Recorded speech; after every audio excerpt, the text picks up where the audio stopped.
In preparing for presenting sessions, there are three tools that I really like that I wanted to take a moment and share with you. Two of them are Google Chrome extensions, and one of them is a feature in Google Slides. So the first thing I'm going to do is I'm going to go to the Chrome Web Store. And the extension I'm looking for is called Distraction Free YouTube. Now, I know in the past there had been different tools such as Quiet YouTube, or even you could kick YouTube, or there's all different kinds of ways of doing that. However, I find this one to be the most fail-safe. So here it is. It's distraction-free YouTube. It's the one with the black box. I've already added it. So what happens now, I'm going to show you. If I were presenting, I would venture over to YouTube, and keep in mind, I have no idea what is trending, what's showing up there, what is possibly going to show. It's a little nerve-wracking as a presenter. However, when you have distraction-free YouTube loaded, I'm going to come over here, I'm going to click on my icon there, I'm going to go to Options. And this is where I can hide whatever I would like to. So I can hide the feed, what's recommended afterward, which is sometimes inappropriate.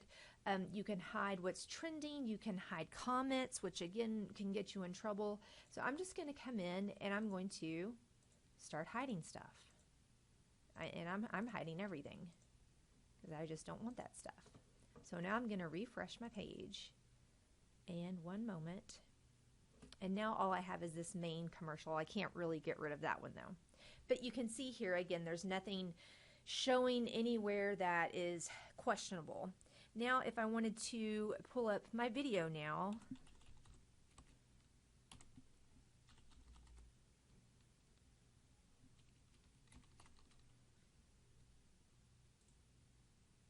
you can see here, I'm going to click on, I get just I'm very excited to share with you a new state assessment.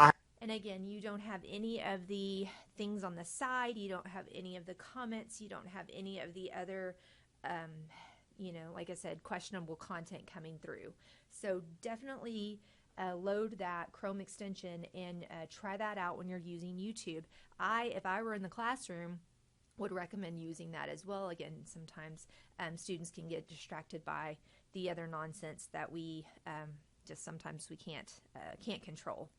Now, the other thing is when I'm presenting, I'll often open up quite a few different tabs, and I'll be talking through the different tools, and then I'll move on. And what happens is when you have all of those tabs open, especially when you have multiple tabs open, it will really start slowing down your computer and your system. So what I find is an extension called the Great Suspender. And when you click on the Great Suspender, it will let you set up which tabs you want to suspend and after how long you want the tab to be suspended. So you can actually say, for this specific tab, I want it suspended or never. For example, if I'm presenting and I want the Lead Forward tab always open, I can either pin it or, again, I can come over here and say never suspend that tab. So after a while, you can come in and say after 30 minutes, after an hour, start suspending tabs that you haven't used. And so in doing that, it's going to free up some of your some of the speed on your computer and let it run a little bit faster. So I really like the Great Suspender, and again, that's one of the things I found in the Chrome Web Store too. You simply type the Great Suspender, and there it is. So again, another really helpful one, especially if you're like me and you end up with 20 some odd tabs open at the end of a presentation.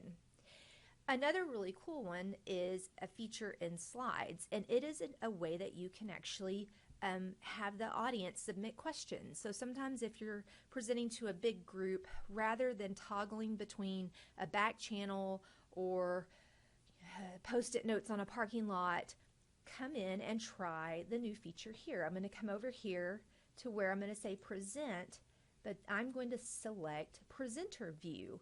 And so this is going to give me, again, the audience tools here. So I'm going to start a new, and now you'll see it's got this logo at the top of every one of my slides. And so if a person has a question, all they have to do is go to that URL and submit it. So 1 second, I'm going to go in as a participant and put in a question.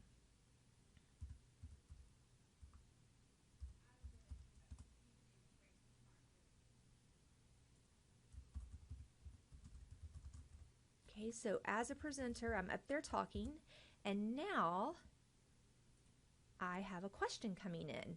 Oh, so I can see on my presenter view, again, this would be the monitor facing you. Oh, Lisa Monti has a question here. She says, isn't this awesome? Well, if that's a question that I wanted to direct to the whole group, all I have to do now is click on present. And now it's going to show, again, my question. And if that person is signed into Google, which I am, it's going to show their little Google profile pic. And then once I'm done, oh yeah, this is awesome, I've addressed that question, I can now go ahead and say hide. And then again, it can take me right on to my next slide in my presentation. So 3 really cool tools that you might want to use while you're presenting this summer. If you have any questions or you need any help, feel free to reach out to me. Thanks.